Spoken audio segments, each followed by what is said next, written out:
Well, here's an interesting new poll. It's from Siena College, and it shows that Alexandria Ocasio-Cortez has wasted no time in becoming deeply unpopular among voters in her home state of New York. A total of 33% of those polled said they liked Ocasio-Cortez. A whopping 44% did not. How did someone who's been in Congress only a few months turn off so many people and so quickly? Well, the Congresswoman has a ready answer for that, as she does for most things. As she explained on Twitter, Republicans, working in concert with that dastardly Fox News, quote, otherize and demonize anyone who isn't, quote, a white male. In other words, it's bigotry, pure and simple. Those may look like bad poll numbers. What they really are is racism.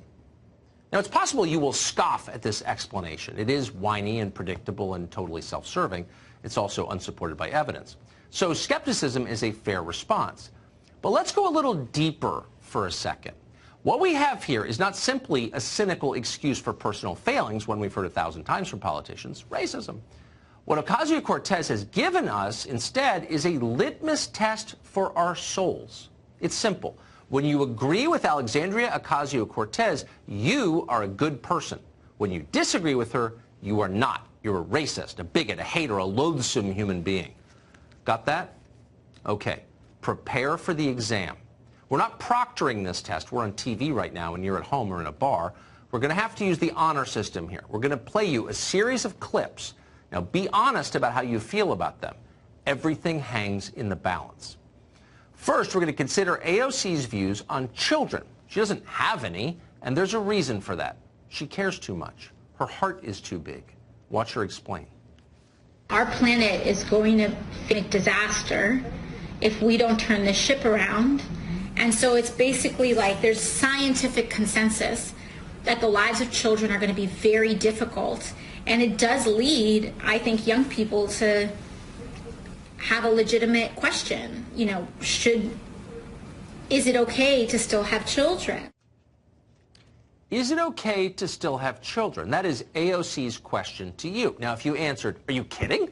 Of course it's okay to have children. And by the way, back off, you authoritarian creep. How many kids I have is none of your business. If you answered that way, you failed the test. You're probably a white supremacist. If, on the other hand, you paused for a moment, thought deeply about climate change, and realized that actually some unmarried 29-year-old member of Congress probably should be in charge of your childbearing decisions, then congratulations. You passed. You are virtuous, not a racist at all. Okay, on to number two. This one's about food. My Twitter mentions I'm getting a lot of references about cow farts. And I think that's a reference to your Green New Deal. Yes. Can you explain that for us? We got to address factory farming. Maybe we shouldn't be eating a hamburger for breakfast, lunch, and dinner. So the question is, how many hamburgers should you be allowed to eat in the course of a day? Now, there are two possible answers here. The first is, huh? What kind of question is that? Isn't this America? And hey, stop eating off my plate. That, unfortunately, is the racist answer. It's the one that Bull Connor would have given if he were still alive enough to eat Big Macs. The correct answer is, I will eat exactly as many hamburgers as Congresswoman Ocasio-Cortez allows me to eat, and I will be grateful for them. If that was your response, congratulations to you. You are a good person. Now to number three. This one's about immigration. Those women and children trying to come here with nothing but the shirts on their back to create an opportunity and to provide for this nation are acting more in an American tradition than this president is right now. So the question is, who is more American? Actual Americans or foreigners who spit on our customs and mock our laws by sneaking into our country illegally and calling us racist if we try to make them leave? This is a tough one. Keep thinking. Okay, time's up.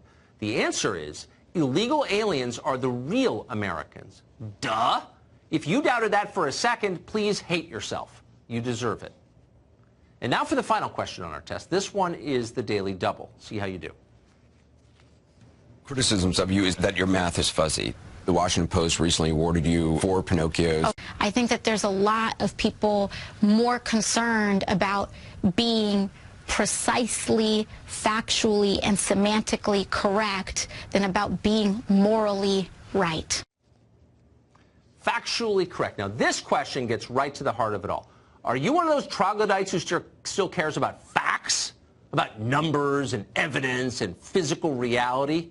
It's 2019, man. Physics is just a preference.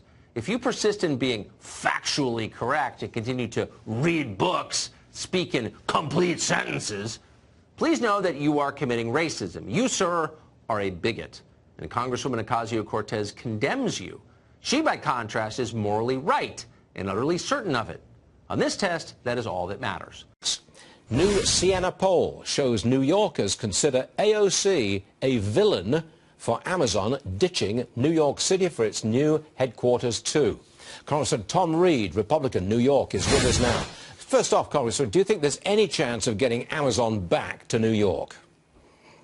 You know, I hope there was, but it doesn't look like they will be coming back, in my humble opinion. And, you know, that's a shame, and, you know, something that should have been avoided. And New Yorkers blame AOC for this? That's what the polls indicate. That's where I think we're seeing, but it's bigger than AOC. I mean, this is an extremism on the left side of the aisle that's taken over the party where, you know, as one of my colleagues said, they used to protest jobs as the Democratic, or protest wars as the Democratic Party. Now they're protesting jobs. I mean, that to me is an extremism that needs to be held into check. Well, there's this other poll that says 2 out of 3 New Yorkers say Amazon's pulling out was bad for the state. And yet, New Yorkers overall blame a New York congresswoman for them leaving the state. Isn't that a bit of a contradiction? Well, you want your cake and you want to eat it too?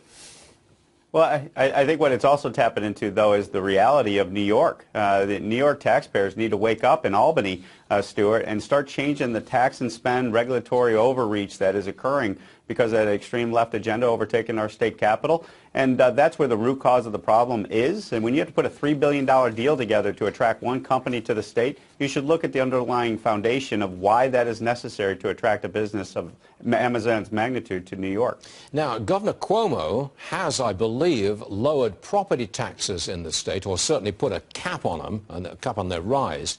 Do you think it likely that he would reduce or cut any other taxes at all? I hope he does. And I gave the governor praise for saying during these budget negotiations in New York that he would not sign a budget that doesn't have a permanent cap on our property tax burden. Our taxpayers are just taxed too much. They're leaving our states in droves. So hopefully he learns the lesson of the property tax cap and applies it to income taxes and other fees in New York State that are driving people out. Tom, do you think he will? Do you really think he will? You know, I'm hopeful, but I'll be a realist and say no. Thank you. I think there's just such a commitment to tax and spend out of our state capital that changing it under this leadership in Albany is not going to be the reality of the day. That's a shame, but let's keep putting pressure on them to do it. It's like living in Europe. Going nowhere. Amen. Tom Reed. It's getting bigger and bigger. Bigger government leads to more taxes, more regulations, and I will tell you, if you look at the country as a whole and what the president has done, igniting this economy, we should learn a lesson from that. Lower taxes, reasonable regulations leads to huge job growth opportunities. Good luck with that hope and change. Thanks very much, Tom Reed. We appreciate you being here, as always. In America's election headquarters tonight, an effort by some Democrats running for president to expand the U.S. Supreme Court. An issue that lingered on the political rim for decades has suddenly and surprisingly become a hot campaign topic on the trail. Fox News chief legal correspondent and anchor of Fox News at Night, Shannon Bream, takes a look at trying to radically change the rules for choosing our unelected justices. All the options are on the table. Some White House wannabes are talking up a judicial redo, an effort to tap into lingering progressive anger over President Trump's 2 nominees for the high court, Neil Gorsuch and Brett Kavanaugh. When it swings back around to us, what are we going to do? The solution for many Democrats, more is best, reforming who can serve and for how long. Among the proposals, rotating justices on and off the bench from the lower appellate courts, and term limits for currently life-tenured federal judges. Term limits for Supreme Court justices might be one thing, to give every president the ability to choose 3. We have people holding on to those seats in ways that I don't think is necessarily healthy. South Bend, Indiana Mayor Pete Buttigieg has his own plan.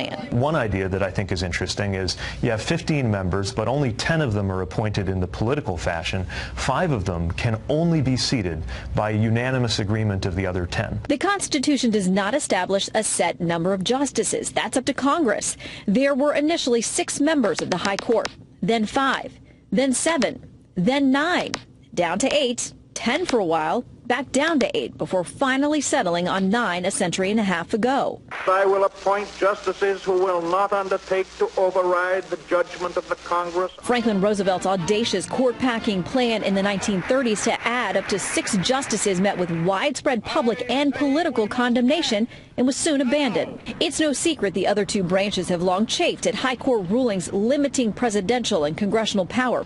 So to change the decisions, the thinking goes, change the deciders. With more choices, a new Democratic president could quickly offset the current 5-4 conservative majority. We would have no interest in that whatsoever. It'll never happen. It won't happen. I guarantee you, it won't happen for 6 years. So help me God. Some court watchers think the current Democratic expansion tease has little chance of success. Something this controversial could be bad for the Democrats, indeed, in the 2020 election. If you start adding justices for purely partisan motives, that can't help but divide the country even further. There are prominent Democrats on the Hill cautioning their colleagues in the 2020 PAC not to waste time on what they're calling a fool's errand with regards to radically making over the high court. And while they may be split, Republicans aren't. GOP lawmakers in both the House and Senate plan to offer up measures to stop any attempt at packing the courts. Brett. Shannon, thanks. See you at 11.